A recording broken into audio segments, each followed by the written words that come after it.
It's Friday, November 21st, right now on 12 News at 10. I'm Chase Golightly in Tempe, where more than 200 underage customers were arrested at this bar. If it sounds familiar, it's because this same thing happened just a couple of months ago. I'm Bianca Bono in the newsroom. More than a week after the record-long government shutdown ended, we're learning some TSA workers still haven't been paid. We still have rain lighting up the radar, and this will last into the weekend. I'll let you know when a few showers could make it into the valley. And the sights and sounds from Arizona's Snow Bowl as skiers and snowboarders hit the slopes for the first time this season. 12 News at 10 starts now. Whatever happened to the Valley of the Sun? After a break from the rain, more is on the way tomorrow, and it could last for a chunk of the weekend. Thanks for joining us tonight for 12 News at 10. I'm Mark Curtis. And I'm Kadiba Devine. After a wet week, another storm system is almost here. Meteorologist Lindsay Riley is joining us now with our weather impact forecast. And Lindsay, when does this next storm arrive? Well, we'll see a lot of dry time tomorrow morning into the afternoon. This is a timeline for the valley. And as you can see here, it's going to arrive later in the day tomorrow. So our rain chances do start to go up late afternoon, early evening, up to a 50% chance by 6 p.m. 60% chance by 8 o'clock tomorrow night. And then those rain chances will continue into Sunday morning. Temperatures on the cool side early in the day tomorrow. And notice the cloud cover. We start off in the 50s between 6 and 8. We do get close to 70 despite the clouds. Wind speeds will be light. And then an early evening shower will be possible. Here's the current radar. It's been an extremely wet day across southwestern Arizona. We still have 2 hours to go on a flood watch for Yuma and La Paz counties. We saw over an inch of rain in some of these locations today. Now, the rain did miss the valley, but we did see some out toward Buckeye, Wickenburg, and Gila Bend. You can see a few of those returns right now. Also out toward the Rim Country, we had a few light raindrops. We will see some snow across parts of the high country this weekend. That snow level dropping to about 7,000 feet. I'll have more on the hour-by-hour outlook for your weekend in just a few minutes. Mark? Okay, Linz, thanks. A Tempe bar with a history of serving underage drinkers has been busted again for the same problem. In just one night, Tempe police tell us they arrested almost 250 people at Tempe Tavern in an underage drinking operation. 12 News journalist Chase Golightly is joining us live at Tempe Tavern now. And Chase, this is the second major bust within a year at this place. Great, Mark, that's right. And that first one was considered the largest underage drinking bust Tempe police has ever seen. That is, until last night. It happened again. Tempe Tavern near Arizona State University packed beyond capacity with underage customers. On Thursday night, dozens of Tempe police officers swarmed the area and arrested 249 people for underage drinking and providing fake IDs.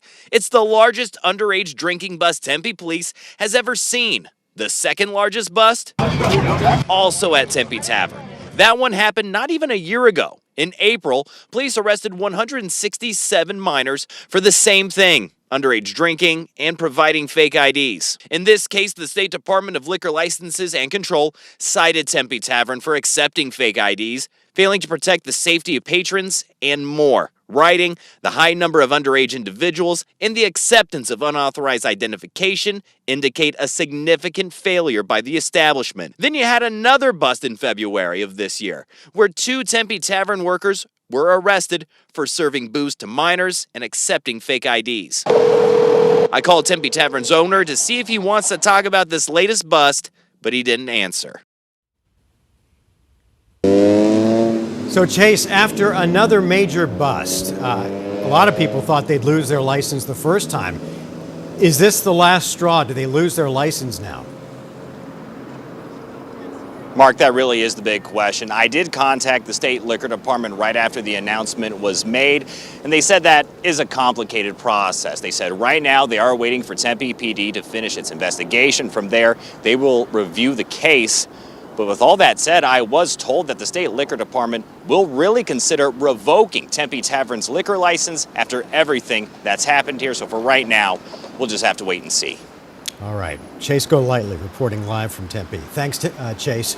New tonight, Phoenix police say the suspect accused of sexually assaulting a little girl at Orangewood Elementary this week got into the building through an unlocked door. The district says the suspect, Abel Gabla, is a former student at that school. The district says a staff member has been placed on leave as part of the investigation. Gabla is accused of assaulting the 10-year-old in an empty classroom after posing as a doctor. Court records show that he's been convicted of sex crimes in the past and has a history of probation violations. Developing tonight in Pine Top, Navajo County deputies are investigating the murder of a 59-year-old woman. Deputies tell us that she was found dead last night near Bruin Way and Branding Iron Loop. Residents are being asked to avoid the area as deputies investigate. Anyone with information is asked to call the Navajo County Sheriff's Office. Well, it has been more than a week since the government reopened following a 43-day shutdown. And while things may appear to be back to normal, tonight we're learning that some federal workers are still waiting to be paid. 12 News journalist Bianca Bono joins us live in studio. And Bianca, you've got a feel for these federal essential workers, TSA agents, air traffic controllers that worked without pay for so long. You talked to some of these TSA officers. What are they saying about this? Yeah, absolutely. I'm told many of them thought their paycheck, including the 43 days of back pay, would have hit their bank accounts by now, but it hasn't happened. The record-long government shutdown ending just in time for the busiest travel period of the year. But as Phoenix Sky Harbor braces for the holiday rush, for many of the TSA officers tasked with screening those passengers, it feels like the shutdown never stopped. I know I should have gotten a paycheck today. I have not. Jovan Petkovic is a TSA officer and local union representative. He says he and many of his colleagues still have not received a paycheck, including the 43 days of back pay. And each day that passes by without one makes a difference. It's definitely detrimental if you don't receive your paycheck. There's individuals that actually do live paycheck to paycheck. That's a reality. And it's a reality for Martina Santana, who we first introduced you to during the shutdown. A single mom who had to take money out of her federal retirement plan after receiving an eviction notice in October, then was hit with another 5-day notice to pay rent at the start of November. She tells 12 News she also has yet to receive a paycheck. There's a lot of frustration. Petkovic says they were provided with this guidance, stating although the government reopened November 13th, payouts were expected to start on Thursday, November 20th, concluding Monday, November 24th. He says some were paid Thursday and Friday, while others have received nothing. The general public thinks like, hey, the government reopened and like, oh, you guys got paid. That is not reality. The reality of it is you got over 40,000 employees within TSA alone. Somebody's got to process that pay. As that processing period and the waiting game that comes with it continue, Petkovic hopes to remind the public that many have not been paid since prior to October 1st. And with the threat of another shutdown in January, he has a message for lawmakers. Please do your jobs. We all ask for it. It's not just federal employees. It literally is a roller coaster effect, and it trickles down to everybody else. And a Phoenix TSA officer tells me the guidance they've received is if you don't get paid by this coming Monday, contact HR. We're live in studio tonight. Bianca Bono, 12 News. Bianca, thanks. An assistant Arizona attorney general is out of a job tonight after stealing jewelry and then selling it online. She's been arrested and is now facing multiple felonies. The I-Team's Craig Harris has the puzzling story. Vanessa Hickman had several high-profile positions in state and local government until she landed here at the Arizona Attorney General's office. She was one of the top attorneys for Attorney General Chris Mays. She was put on administrative leave last week and she resigned Monday amid the investigation by the U.S. Postal Service. I will find probable cause and I will appoint you an attorney. That's Vanessa Hickman. She was in Maricopa County Superior Court on Thursday after being arrested in a months-long postal investigation. Court records indicate a box containing more than $40,000 worth of jewelry was delivered to her North Phoenix home on May 31st. The problem?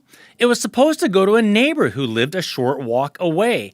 The Postal Service tried 9 times to get the package back, but was not successful.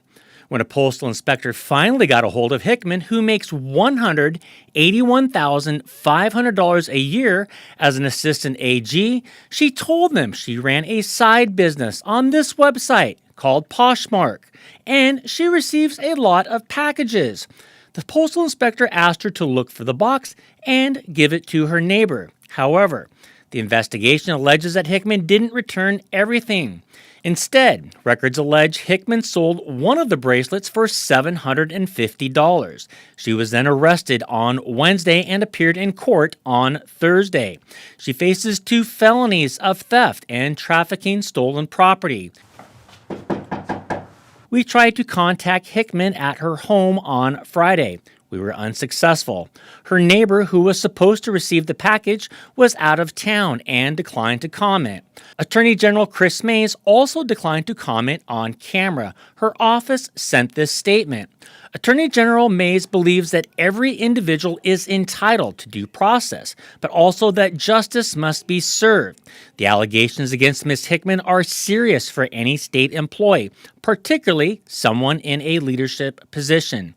Hickman was a division chief who oversaw lawyers who represented state agencies. She was released on her own recognizance. Her next hearing is December 4th. I'm Craig Harris, 12 News. All right, Craig, thank you.